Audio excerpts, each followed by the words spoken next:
Hello, Seiiti Arata. One of the biggest intelligence mistakes is to idealize people. When you have an idol, someone you truly admire, it is difficult to accept that this person is only a normal human being with qualities and faults. But believing that our idols never fail, it is a mistake that ends up limiting the quality of our choices. Just because someone has become very well known for having some great ideas, that does not mean that everything that they say or they think is good. And when we are unable to separate people from ideas, we're limiting our intelligence. It is a cognitive mistake to think that the person that we admire only has good ideas. In psychology, this mistake even has a name. It is the halo effect. The halo is this bright circle that we see around the sun or the moon, and we also use it to denote an aura of majesty. That is why psychologists use the term halo effect to explain this tendency that we have to exaggerate the qualities and transmit the qualities of the people we admire to all types of fields. Wonderful people can also have awful ideas and reproachable attitudes. In the previous episode of our Hello, Seiiti Arata series, we said that bad people can have good ideas, and that we need to learn to detach people from ideas if we want to broaden our intellectual abilities. Now I'm telling you that the opposite is also true. Good people can have bad ideas. Linus Pauling, for example, is the only person so far to have won the individual Nobel Prize twice. And we owe a lot of what we know today about chemistry and biology to Linus Pauling. But that does not mean that he only had good ideas. At some point in his career, Pauling embarked into a pseudoscientific path of excessive consumption of vitamin C, which he believed was essential for health, but there was no strong evidence for that. Today, science has already proven that an overdose of vitamin C does not give you a therapeutic benefit. And any excess of vitamin C is going to be eliminated in your urine. But some people still believe in a high consumption of vitamin C due to Linus Pauling's name and recognition and reputation. After all, he won 2 Nobel Prizes. He cannot be wrong, right? If you check the comments, sooner or later, you will see someone saying something like, "How dare you criticize Linus Pauling? How many prizes did you win? Are you a doctor by any chance? How many books have you written?" And do you know why that happens? Because it is very difficult for us to admit that good people can have some bad ideas. When we admire someone greatly, when we have an idol, we tend to regard everything that they do as something good. And when we see something bad, we tend to justify that attitude or that idea and defend our idol. The worst part comes when you, let's say like a regular person, if you're not famous, if you don't have titles, prizes, but you have a good idea, and then you present it, some justified critique showing that someone was great, wonderful, has an awful idea. Some fanatic people will come along to defend that wonderful person, say, "Who are you to be criticizing this amazing person? How many prizes did you win? How many university degrees do you have? How many books have you written?" None of these mental shortcuts, prizes and titles and books, the fame, will be able to turn a bad idea into a good idea. Do you understand the intellectual limitation that we're talking about here? If we automatically think that whatever a person is doing is good, well, we're limiting our ability to think critically about whatever that person is saying. This outsourcing even receives the seal of approval when the item in question is a very renowned person. They have a title, they have a prize. I'm going to talk about the prize later in another episode, but basically recognition, titles, and prizes, they don't mean anything apart from the fact that they got some recognition in a specific quality. For example, if you look up to Steve Jobs, the founder of Apple, he was really good actually at marketing, at design, at innovation. So if you decide to follow this example and to become a great entrepreneur, whenever you have to make a decision about something, you wonder, like, what would Steve Jobs do? Well, the problem with outsourcing your ability to think is that even our greatest idols make mistakes.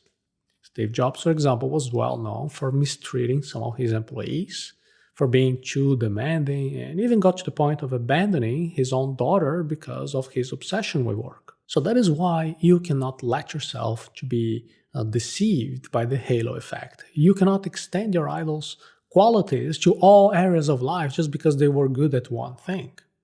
In order to be intelligent, you need to make an extra cognitive effort not to be mixing things up. Advertising uses the halo effect to manipulate our desires. Advertising and psychology are more intertwined than it seems. Good advertisers know that the best way of selling a product or a service is by understanding how people think. That is why they study psychology to learn how to manipulate our buying decisions.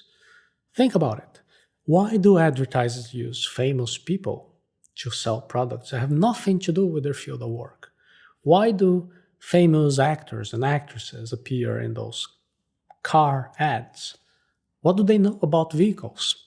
They probably understand as much as you do about cars, but advertisers know that if a celebrity recommends a product, their fans will probably want to buy it, even if the product has nothing to do with the celebrity's, let's say, field of work. That used to happen with the biggest TV and cinema stars back in the day, but nowadays it happens in small niches with specialized digital influencers selling products and services and ideas specifically related to their respective fields.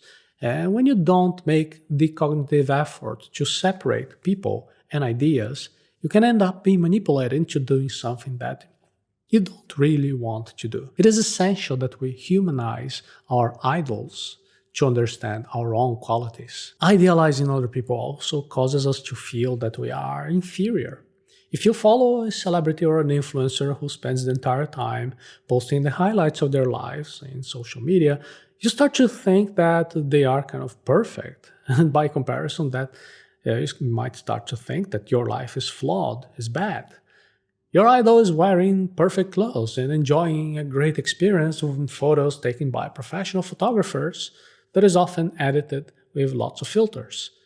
And then meanwhile, you are, at home wearing your pajamas and with messy hair, and you're procrastinating to, avoiding doing the dishes that are piling up in the kitchen sink. And that is an unfair comparison because you're comparing yourself at your worst with this person's life at their best. And they're paid to broadcast that lifestyle.